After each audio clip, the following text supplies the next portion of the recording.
السلام علیکم۔ آج ہم ایک بہت ہی دلچسپ اور اہم سوال پر بات کر رہے ہیں۔ وعلیکم السلام جی، ایک ایسا سوال جو شیخ الاسلام ابن تیمیہ رحمۃ اللہ علیہ سے پوچھا گیا تھا۔ ہاں، اور یہ معلومات ہمیں یوٹیوب کے ایک کلپ سے ملی ہیں جہاں اسی مسئلے پر بات ہو رہی تھی۔ جی، سوال بنیادی طور پر یہ ہے کہ کچھ لوگ ہیں جو آپ کہہ لیں بڑے سنگین گناہوں میں ملوث ہیں، قتل، چوری، زنا، شراب نوشی، اس طرح کے کاموں میں۔ جی اللہ معاف کرے۔ تو کیا ایسے لوگوں کو ان گناہوں سے ہٹانے کے لیے، توبہ کروانے کے لیے ایسی محفلیں کرنا جائز ہے جہاں مطلب صرف دف بج رہا ہو؟ ہاں، سادہ دف اور کوئی پاکیزہ کلام جیسے کوئی نعت یا حمد وغیرہ پڑھی جا رہی ہو، اور نیت یہ ہو کہ شاید وہ لوگ اس ماحول سے کچھ اثر لیں اور بالکل کہ شاید توبہ کی طرف آ جائیں، خاص طور پہ تب جب نصیحت کے دوسرے طریقے کارگر نہیں ہو رہے۔ جی، یہ واقعی ایک عملی سوال ہے جو آج بھی پیش آ سکتا ہے۔ صحیح، تو یہ صورتحال ہے کہ کوئی خیر خواہ ہے، وہ چاہتا ہے کہ بھئی یہ گناہگار لوگ راہ راست پر آ جائیں۔ ہاں، دل میں درد ہے۔ تو وہ سوچتا ہے کہ چلو انہیں ایسی جگہ لے چلتے ہیں جہاں کم از کم وہ حرام والی میوزک تو نہیں ہے، بس دف ہے اور اچھا کلام ہے۔ جی، شاید دل نرم پڑ جائے، یہ امید ہوتی ہے۔ تو اب سوال یہ ہے کہ یہ طریقہ، یہ جو خود سے سوچا گیا ہے، کیا یہ شرعی طور پر ٹھیک ہے؟ ابن تیمیہ نے اس بارے میں کیا فرمایا؟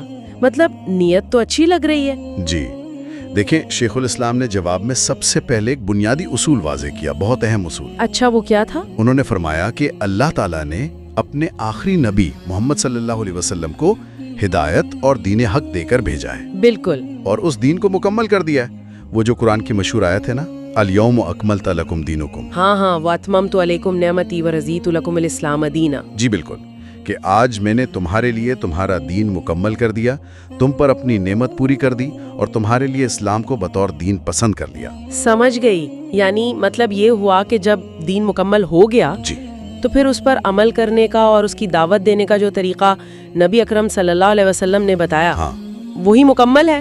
وہی کافی ہے۔ اس میں نہ تو کسی نئی چیز کی ضرورت ہے، نہ گنجائش۔ بالکل یہی نقطہ ہے، چاہے حالات کتنے ہی مشکل لگیں یا ہمیں لگے کہ شاید کچھ نیا کرنا پڑے۔ اچھا، تو ابن تیمیہ کے جواب کا مرکز یہی تھا کہ آپ دیکھیں نبی اکرم صلی اللہ علیہ وسلم، پھر ان کے صحابہ کرام، انہوں نے تو بدترین معاشرے کو بہترین بنایا۔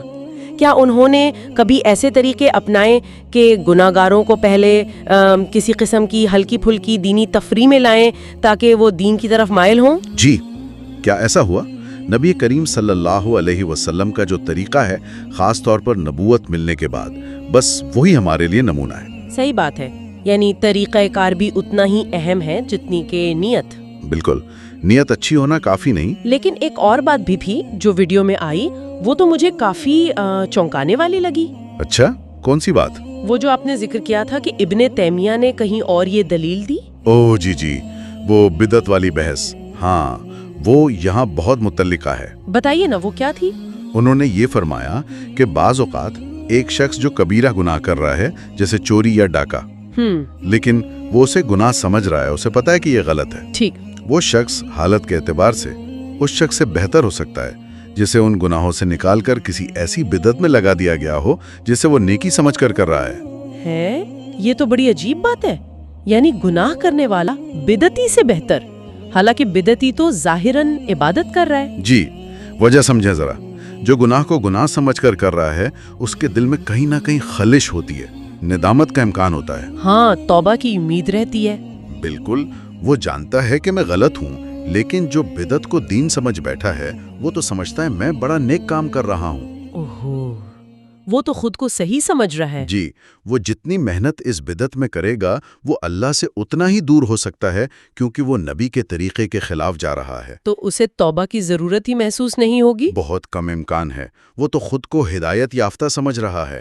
اسی لیے ابن تیمیہ کے نزدیک گناہگار کی توبہ کی امید بدعتی سے زیادہ ہے۔ اللہ اکبر، یعنی اصلاح کے نام پر غلط طریقہ اختیار کرنا، ایک گھڑے سے نکال کر دوسرے میں ڈالنے جیسا ہو سکتا ہے؟ جی، اور شاید وہ دوسرا گڑھا زیادہ گہرا ہو، اسی لیے صرف شرعی مشروع یعنی شریعت سے ثابت شدہ طریقوں پر ہی قائم رہنا چاہیے۔ تو خلاصہ یہ نکلا کہ دین مکمل ہے، جی، اور دعوت و اصلاح کے لیے ہمیں صرف اور صرف نبی اکرم صلی اللہ علیہ وسلم کا طریقہ یعنی منہاج نبوی ہی اپنانا ہے۔ بالکل، وہی ہر دور، ہر شخص، ہر حال کے لیے کافی ہے۔ اپنی طرف سے نئے طریقے بنانا، چاہے وہ کتنے ہی اچھے کیوں نہ لگیں، وہ ٹھیک نہیں۔ جی، نتائج کی فکر میں یا لوگوں کو راغب کرنے کے لیے خود سے طریقے نہیں گھڑنے۔